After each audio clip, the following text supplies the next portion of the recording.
Baik, Assalamualaikum warahmatullahi wabarakatuh. Perkenalkan, nama saya Mesya Aziza dengan NIM S1S1230339. Pada kesempatan kali ini, saya akan membuat video untuk memenuhi tugas mata kuliah Big Data. Tugasnya yaitu mereview 3 jurnal pengaplikasian Big Data.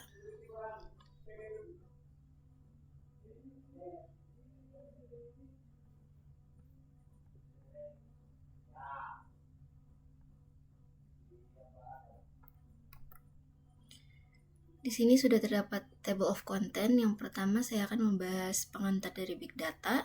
Yang kedua, review jurnal yang pertama, review jurnal kedua, dan review jurnal ketiga. Terakhir saya akan menjelaskan perbandingan dari ketiga jurnal tersebut dan kesimpulan. Yang pertama yaitu pengantar Big Data. Jadi apa itu Big Data? Jadi Big Data ini yaitu sekumpulan data dalam jumlah sangat besar, bervariasi, dan berganti dengan sangat cepat, sehingga tidak dapat dikelola menggunakan metode pengolahan data tradisional.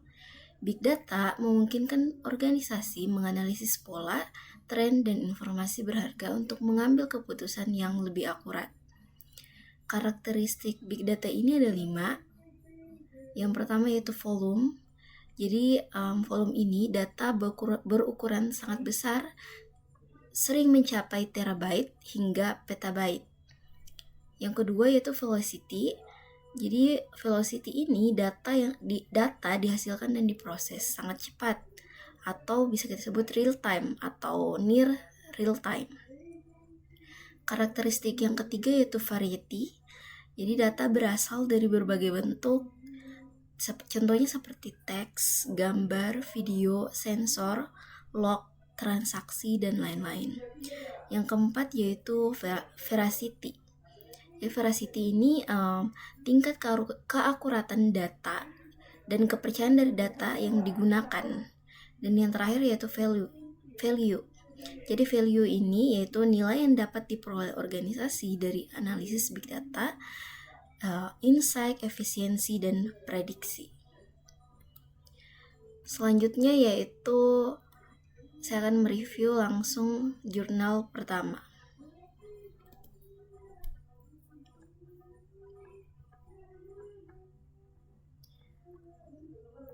Oke, di sini sudah terdapat jurnalnya. Yang pertama itu jurnal berjudul Penerapan Teknologi Big Data dalam Pengembangan Database Pendidikan, yang ditulis oleh Ferry Ferdiansyah dan Muhammad Irwan Padli Nasution. Jurnal ini diterbitkan tahun 2023 dengan fokusnya yaitu pada bidang pendidikan, bagaimana Big Data ini diterapkan dalam bidang pendidikan. Jadi dalam jurnal ini dijelaskan bahwa Big Data ini berpengaruh sangat besar terhadap kemajuan dunia pendidikan. Itu yang pertama, modifikasi pada sistem pendidikannya. Jadi di sini sudah dijelaskan bahwa volume data yang besar dalam Big Data ini memperluas pengetahuan dan pemahaman yang digunakan dalam analisis data di lembaga pendidikan untuk menciptakan sistem pendidikan yang efektif dan efisien, serta menghasilkan generasi baru yang berhasil di berbagai bidang. Juga muncul aplikasi-aplikasi baru dalam sistem pendidikannya. Yang kedua yaitu penciptaan lingkungan belajar yang sukses dan efektif. Jadi perkembangan teknologi telah mengubah sumber daya pembelajaran yang tersedia. Karena ketersediaan sumber daya pendidikan di platform digital, para pembelajar tidak perlu berinteraksi dengan dunia nyata secara konvensional. Jadi para pembelajar ini dapat mengejar pendidikan dari rumah dengan menggunakan laptop, komputer, atau perangkat seluler berkat kemajuan teknologi dan perangkat lunak yang canggih. Yang ketiga yaitu perolehan pengetahuan yang personal dan spesifik. Jadi pendidikan sebelumnya itu terbatas pada bidang akademik konvensional. Namun, ketersediaan big data secara online telah membuka peluang baru. Dengan hanya beberapa klik, para pembelajar kini dapat mengeksplorasi bidang-bidang spesifik yang sesuai dengan minat dan bakat mereka. Yang terakhir yaitu peningkatan lingkungan pengajaran dan pembelajaran. Jadi lingkungan pembelajaran dapat dioptimalkan dengan akses ke big data. Jadi para siswa ini tidak lagi terbatas pada kehadiran di kelas-kelas secara tradisional.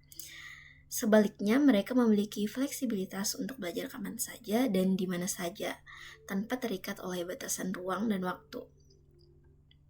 Tentunya big data ini mempunyai juga risiko dalam penggunaannya di dunia pendidikan. Risikonya yaitu yang pertama adalah ketidakakuratan informasi. Jadi karena informasi mudah diakses di era digital, tapi juga mudah dipublikasikan di berbagai platform media. Data yang terdapat dalam big data seringkali tidak terorganisir. Berbeda dengan informasi yang terdapat dalam buku yang melewati proses administratif sebelum dipublikasikan untuk memastikan keaslian kontennya. Oleh karena itu, diperlukan kehati-hatian dalam memilih sumber informasi yang dapat dipercaya. Yang kedua yaitu risiko yang kedua yaitu mendorong plagiarisme.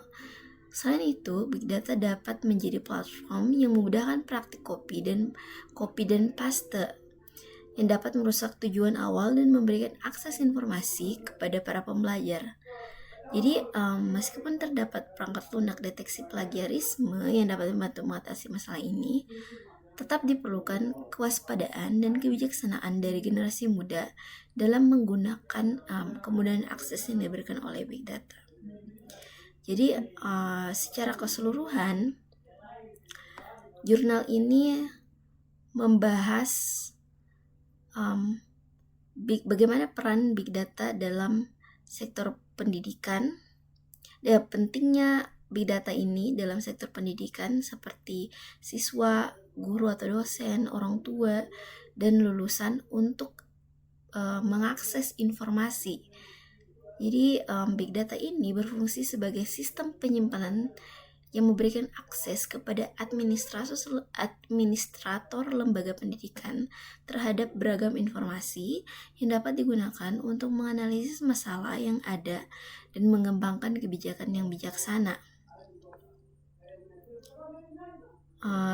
Tidak ada lagi kebutuhan untuk pencarian yang memakan waktu yang banyak karena semua proses pembelajaran dan aktivitas sudah terdokumentasi dan tersimpan dengan baik di dalam lembaga pendidikan. Jadi lembaga pendidikan, orang tua, dan lulusan ini sangat diuntungkan dan dari penyimpanan yang komprehensif terhadap hasil pembelajaran siswa dan prestasi individu. Karena hal ini memudahkan untuk mendapatkan informasi yang relevan bagi setiap siswa. Selain itu, data ini dapat diakses dengan tepat dan kapan saja, tidak terbatas oleh waktu. Itu saja yang dibahas oleh jurnal pertama. Selanjutnya saya akan membahas mereview jurnal yang kedua. Judulnya yaitu Literatur Review. Jadi penerapan big data dalam kesehatan masyarakat. Penulisnya di sini yaitu Tirsya Widya Sulaiman, Raka Bagas Fitriansyah, Ahmad Rafif Alawuddin, M. Hashim Ratsanjani. Jurnal ini juga terbit pada tahun 2023, sama seperti jurnal sebelumnya. Tapi fokus utama dari jurnal ini yaitu pada bidang kesehatan.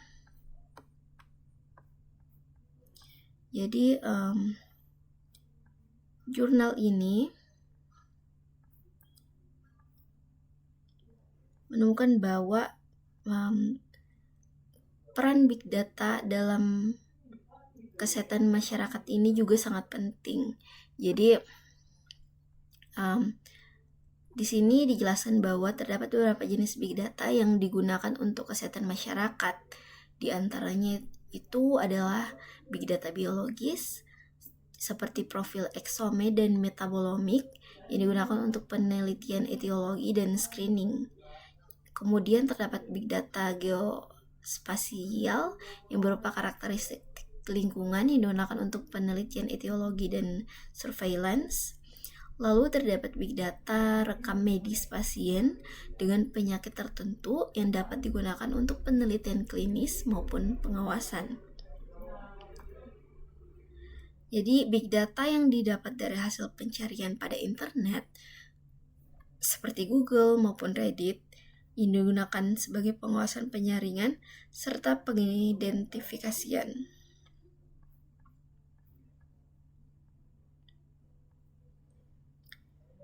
Di sini juga dijelaskan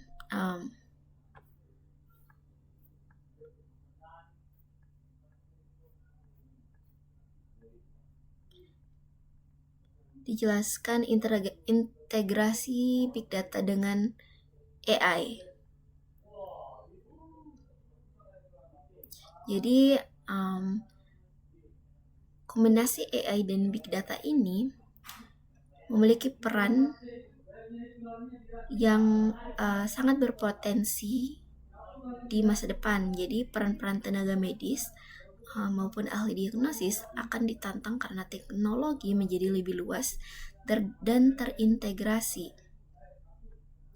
Jadi dengan adanya AI dan big data dalam dunia kesehatan masyarakat akan memungkinkan ke depannya manusia akan menempati peran baru sebagai generalis dan spesialis informasi, sehingga manusia dapat lebih bebas untuk mengelola dan mengintegrasikan informasi dalam konteks klinis, memberi saran tentang pengujian tambahan jika diperlukan, serta memberikan panduan berkelanjutan kepada dokter dan pasien.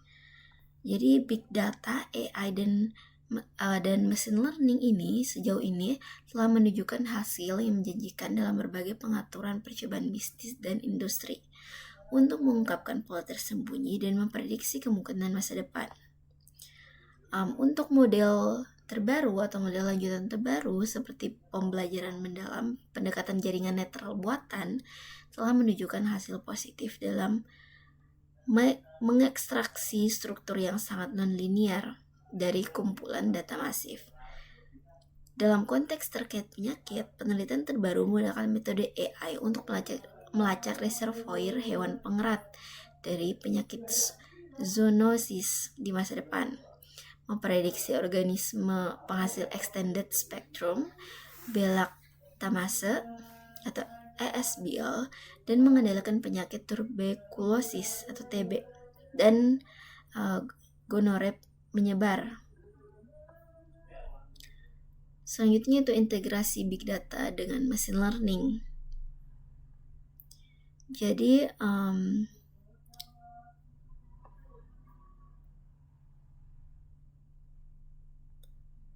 untuk machine learning ini contohnya yaitu model regresi yang dipasang secara otomatis termasuk model apapun bentuk model linear umum adalah teknik supervised learning. Sebaliknya, unsupervised learning ini mengeksploitasi sifat bawaan dari kumpulan data input untuk mendeteksi tren dan pola tanpa menunjukkan eksplisit atau kolom sebagai hasil yang menarik. Misalnya komponen utama analisis yang mengidentifikasi struktur covariance yang mendasari dalam data yang diamati, tidak diawasi. Selanjutnya yaitu integrasi big data dengan IoT atau Internet of Things. Jadi penerapan big data dengan Internet of Things ini atau IoT ini berfokus pada transformasi radikal yang tidak hanya menawarkan perbaikan untuk proses dan sistem tradisional, Jadi sistem kesehatan yang berbasis big data dan IoT juga menawarkan mengenai pemantauan lanjutan sinyal fisiologis dan patologis, asupan obat, dan aktivitas. Tetapi sistem menginspirasi dan memungkinkan pendekatan, proses, dan aplikasi baru yang tak terduga seperti peningkatan lingkungan hidup, rehabilitasi di rumah, dan perawatan kesehatan pribadi. Untuk IoT sendiri ini, penerapannya dalam bidang kesehatan masyarakat, salah satunya dapat diusulkannya sebagai sistem tanggap darurat medis secara real time berbasis IoT dengan memanfaatkan analitik big data. Untuk sistem yang diusulkan memberikan solusi yang menjanjikan untuk masalah tidak setujuan supositoria dengan secara otomatis sehingga dapat mengingatkan individu tentang resep mereka serta membantu dan mendukung mereka dalam berbagai kesempatan. Contohnya itu pertolongan pertama, dokter jarak jauh, kantor polisi, dan lain-lain. Selain itu, untuk mengembangkan tindak lanjut berkelanjutan dan memantau tanda-tanda vital individu kapan saja dan di mana saja. Jadi sistem yang fleksibel ini dirancang berdasarkan intelligent building yang menganalisis data yang diterima dari berbagai sensor medis yang melekat pada berbagai orang. Oleh karena itu, sistem ini dapat digunakan untuk menumbuhkan masyarakat yang sehat dan dapat memberikan kontribusi yang lebih besar bagi pembangunan ekonomi negara. Jadi kesimpulannya yaitu jurnal ini membahas tentang keberadaan big data dan digabungkan dengan ilmu lain seperti AI, IoT, dan machine learning untuk mewujudkan tujuan dan menyelesaikan masalah mengenai kesehatan masyarakat dengan cara pengawasan penyakit dan deteksi sinyal, memprediksi risiko kesehatan masyarakat mengarah pada peluang untuk menerapkan intervensi pencegahan, melakukan identifikasi maupun pemahaman lebih mengenai penyakit, pengembangan obat yang lebih tepat, dan perawatan yang lebih akurat dengan obat yang ada. Jadi dengan diketahui banyaknya manfaat big data bagi kesehatan masyarakat di era globalisasi, maka tidak ada salahnya menerapkan big data untuk merumuskan suatu kebijakan kesehatan, sehingga kebijakan yang dihasilkan dapat terbentuk lebih efektif dan efisien. Itu saja untuk review jurnal yang kedua pada bidang kesehatan. Selanjutnya yaitu kita beralih pada jurnal yang ketiga, di mana yang ini yaitu jurnal berjudul A Systematic Review on Big Data Application and Scope for Industrial Processing and Healthcare Sector. Jadi jurnal ini membahas tentang penerapan big data dalam industri kesehatan dan industri lainnya. Jadi jurnal ini terbit tahun 2023 sama seperti jurnal-jurnal sebelumnya dan ditulis oleh Kumar Rahul, Rohitas Kumar Banyal, dan Neeraj Arora. Jadi ini yaitu jurnal internasional.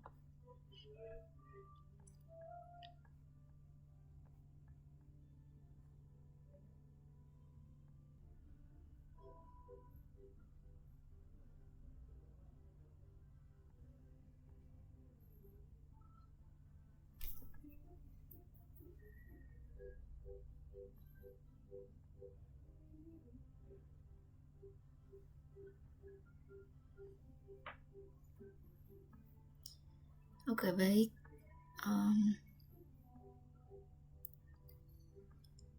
Lanjut. Jadi saya akan mereview jurnal yang ketiga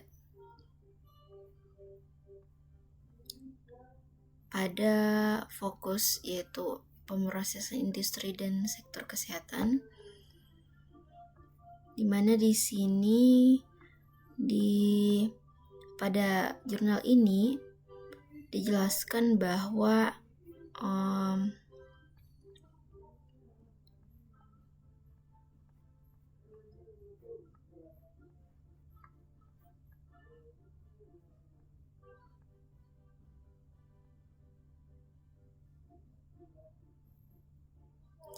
jadi teknologi big data ini mencakup rumah sakit, pendidikan, transportasi, media sosial, operasional bisnis, promosi, penyelenggaraan acara, e-commerce, dan lain-lain.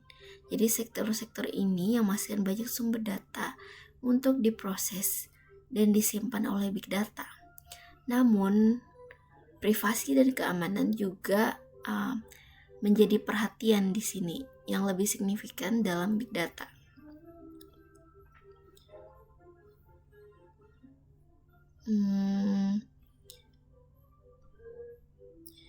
Jadi karakteristik yang tadi kayak volume, variety, velocity, dan lain-lain dari big data, privasi dan keamanan ini didefinisikan sebagai penjahat cyber, data tidak terstruktur, risiko fisik, dan pelanggaran keamanan.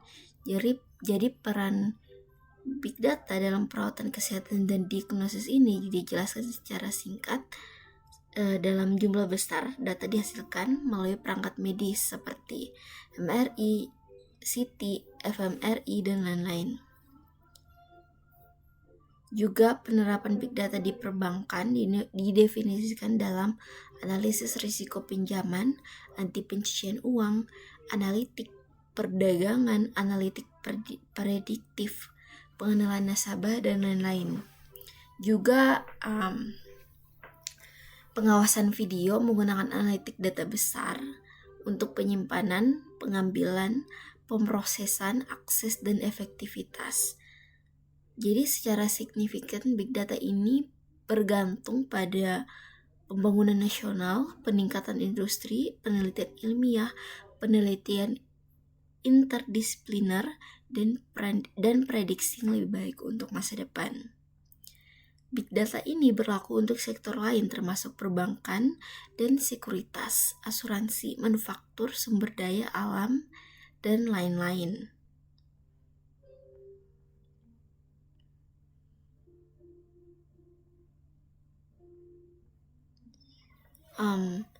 Di sini juga dijelaskan sektor pendidikan. Jadi saat ini teknologi informasi dan komunikasi merupakan alat yang penting dalam sektor pendidikan dan setiap pemerintahan telah mempromosikan sejak awal. Untuk meningkatkan efisiensi di jenjang pengajaran dan pembelajaran, hal ini juga meningkatkan hasil dan produktivitas di berbagai tingkatan, dan pemerintah telah mendukung penerapan dan peningkatan penilaian setiap saat untuk memberi manfaat bagi para pemangku kepentingan dan warga negara. Jadi dengan bantuan teknologi big data ini, terbentuklah wadah berbagi pengetahuan, lembaga berkolaborasi, dan kolaborasi industri akademisi pun terwujud, yang membantu membangun masyarakat yang lebih baik.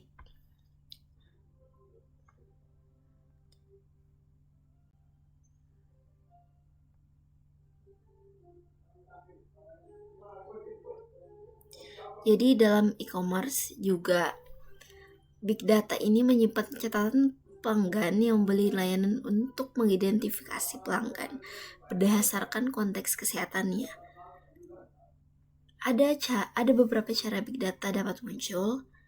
Dalam industri, tujuan utamanya adalah untuk mendapatkan lebih banyak keuntungan dengan menyediakan layanan barang dan material di pasar yang kompetitif, serta memuaskan pelanggan dan pemangku kepentingan lainnya. Industri e-commerce membutuhkan analitik big data tentunya untuk berbagai tujuan, termasuk pengambilan keputusan, segmentasi pasar, model bisnis, infrastruktur, dan transparansi. Berbagai jenis big data digunakan dalam e-commerce. Contohnya seperti transaksi atau aktivitas bisnis, suara, video, dan lain-lain. Jadi sebaliknya, nilai bisnis mendefinisikan fungsi e-commerce secara detail. Jadi contohnya sebuah perusahaan CPG menghasilkan 152.000 sampel per detik, menghasilkan 4 triliun data per tahun yang perlu dikelola secara efektif dan efisien melalui tahapan pemrosesan data. Jadi inilah jadi para penulis ini mendefinisikan analitik data besar atau big data ini sebagai menemukan nilai data untuk industri dan sistem ekonomi, interaksi manusia, integrasi proses, dan otomatisasi. Tujuannya adalah untuk membantu para pakar bisnis memahami faktor pendorong dan proses implementasi sistem analitik tingkat lanjut, serta meningkatkan sistem proses bisnis yang sesuai dengan transparansi, deskriptif, dan prediktif yang berkaitan erat dengan fungsi organisasi.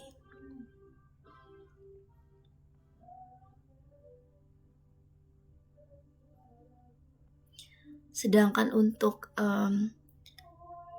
transportasi dan logistik, jadi ini adalah area aplikasi big data lain di mana integrasi e-commerce dengan transportasi atau logistik memainkan peran penting dalam mendorong keuntungan industri. Namun di saat yang sama, banyak tantangan muncul akibat data besar dan tidak memadai yang dihasilkan oleh berbagai sumber perangkat dan peralatan. Alat analisis data memerlukan integrasi komponen dalam industri transportasi dan logistik, tetapi masalahnya tidak dapat dipecahkan secara sempurna. Disinilah peran big data itu sangat penting. Selanjutnya yaitu media dan hiburan. Ini adalah area lain dari aplikasi big data di mana agensi media dan hiburan ingin mengakses sumber daya big data dengan cara yang menguntungkan. Dengan angka besar audiens digital, media, dan industri hiburan dapat memanfaatkan sumber daya data besar mereka secara lebih efektif. Industri media dan hiburan ini menggunakan big data untuk memprediksi keinginan audiens, mengoptimalkan penjadwalan, meningkatkan akuisisi dan retensi, penargetan iklan yang efektif, dan sebagainya. Namun, tantangan big data dalam media dan komunikasi meliputi pemanfaatan konten seluler, pengumpulan, analisis, pengenalan pola, dan sebagainya. Berbagai aplikasi data dalam media dan hiburan tersedia, termasuk jurnalisme data, penerbitan semantik dinamis, analisis media sosial, penyegelan saluran silang, pengembangan produk, dan wawasan audio. Selanjutnya yaitu big data dalam organisasi bisnis.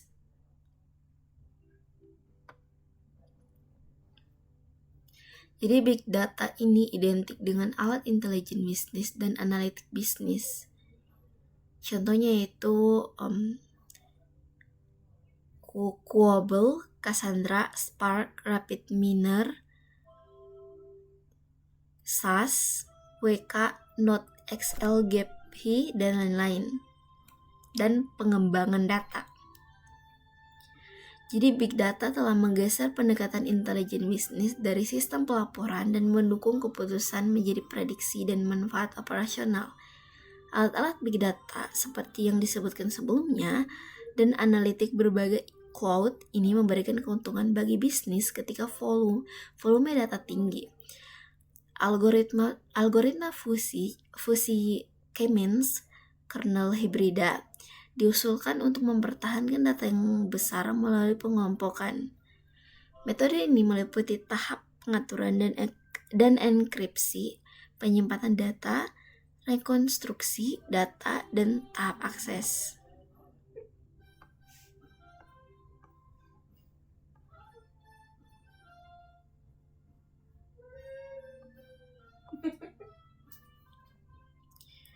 Jadi big data didefinisikan sebagai data besar yang dihasilkan melalui berbagai sumber dan media. Data ini menyimpan data di luar sistem basis data relasional, data ekstensif, industri yang meningkat.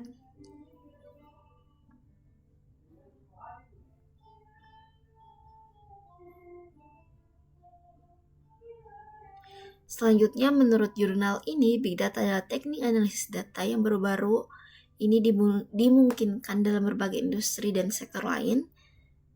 Karena volumenya yang besar, komputasi awan mendukung penyimpanan data industri besar dan memprosesnya untuk keperluan komputasi. Berbagai industri seperti telekomunikasi, manufaktur, retail, pertanian, kebugaran, olahraga, barang konsumsi dan perdagangan, konstruksi, asuransi, transportasi, perbankan, jasa keuangan, pariwisata, dan bahkan pemerintahan memanfaatkan dan menerapkan teknologi big data.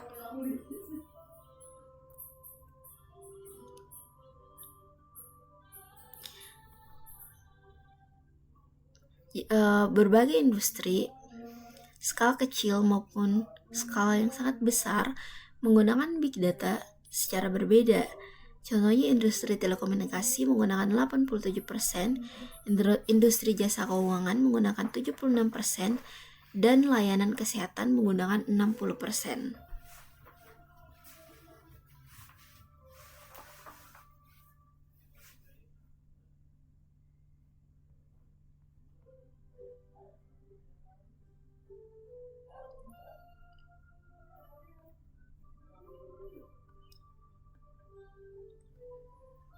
Adapun juga dalam jurnal ini membahas tentang tantangan dan peluang dalam big data. Jadi meskipun banyak penulis memberikan berbagai tantangan, hanya sedikit yang penting seperti ketidakseimbangan data besar, manajemen data besar, pembersihan data besar, analitik data besar, agregasi, aksesibilitas, dan sebagainya. Tantangan-tantangan ini juga dijelaskan dalam manajemen ketidakseimbangan, kapasitas data besar dan sistem, pembelajaran mesin, dan sebagainya.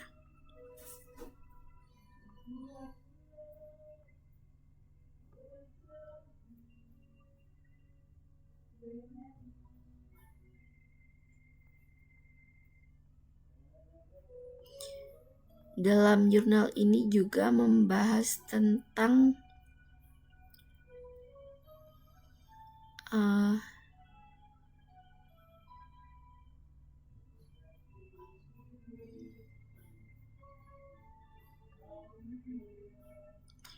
alat pemrosesan big data. Jadi banyak alat yang mendukung big data yang kompatibel dengan efisiensi biaya, waktu, dan akurasi untuk melakukan tugas analisis data di bawah kumpulan data besar. Contohnya yaitu mengembangkan sistem berskala besar, akurat, adaptif, bebas kesalahan, dan toleran terhadap kesalahan adalah hal yang rumit. Beberapa alat pemrosesan big data yang penting sudah disebutkan di awal. Kerangka kerja big data, eksperimental untuk pembelajaran mesin dan pemrosesan grafik juga sudah disebutkan.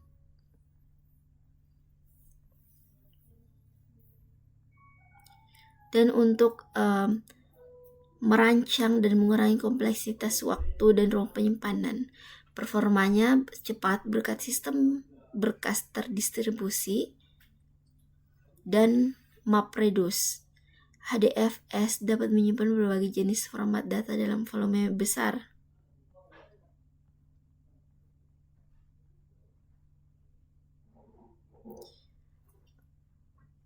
Mungkin itu saja untuk review jurnal ketiga ini, di mana tadi sudah disebutkan bahwa big data ini memainkan peran dalam berbagai sektor. Jadi jurnal ini menjelaskan tentang isu, peluang, dan tantangan yang perlu diselesaikan di masa yang akan mendatang tentang peran big data sendiri. Jadi banyak tantangan yang dibahas dalam jurnal ini terkait analisis, pemrosesan, dan penerapan di berbagai industri.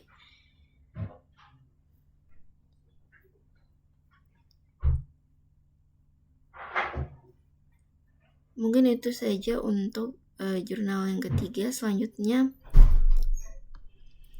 saya akan membahas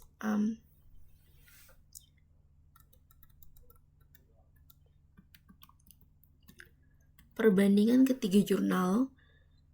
Yang pertama, jurnal yang pertama yaitu Big Data terbukti membantu dunia pendidikan untuk mengenali pola belajar siswa ataupun mahasiswanya, meningkatkan kualitas keputusan, dan membuat proses belajar jadi lebih personal. Tantangannya, masih ada infrastruktur dan kualitas data yang belum merata. Untuk jurnal kedua, di sektor kesehatan, Big Data ini dipakai untuk memantau penyakit, membaca pola penyebaran, sampai membantu rumah sakit merencanakan layanan kesehatan yang lebih tepat.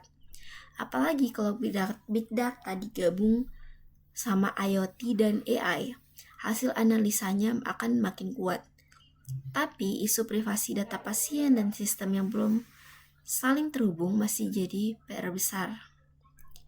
Sementara jurnal ketiga, jurnal internasional ini memberi gambaran lebih luas tentang bagaimana Big Data bekerja di berbagai industri dan dunia kesehatan skala global.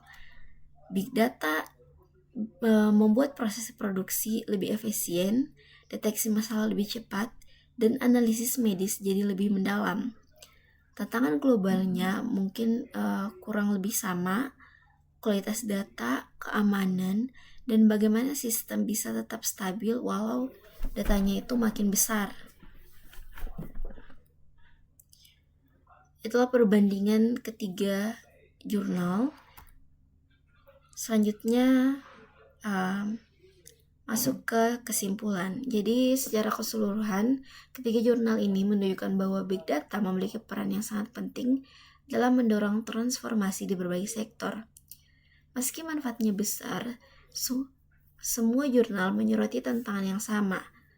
Yang pertama, masalah kualitas data, keamanan dan privasi, infrastruktur yang belum optimal, serta kebutuhan sumber daya manusia yang kompeten.